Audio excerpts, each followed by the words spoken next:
حدثنا أبو اليمان قال أخبرنا شعيب عن الزهري قال طاووس قلت لابن عباس ذكروا أن النبي صلى الله عليه وسلم قال اغتسلوا يوم الجمعة واغسلوا رؤوسكم وإن لم تكونوا جنبا وأصيبوا من الطيب.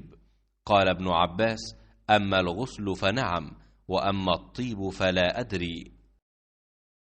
ताऊस बिन कैसान ने बयान किया कि मैंने अब्दुल्लाह बिन अब्बास रदियल्लाहु अन्हु से पूछा कि लोग कहते हैं कि रसूल अल्लाह सल्लल्लाहु अलैहि वसल्लम ने फरमाया है कि जुम्मे के दिन अगरचे जनाबत न हो लेकिन गुस्ल करो और अपने सर धोया करो और खुशबू लगाया करो।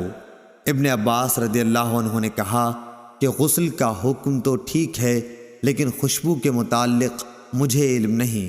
सही बुखारी हदीस नंबर 884।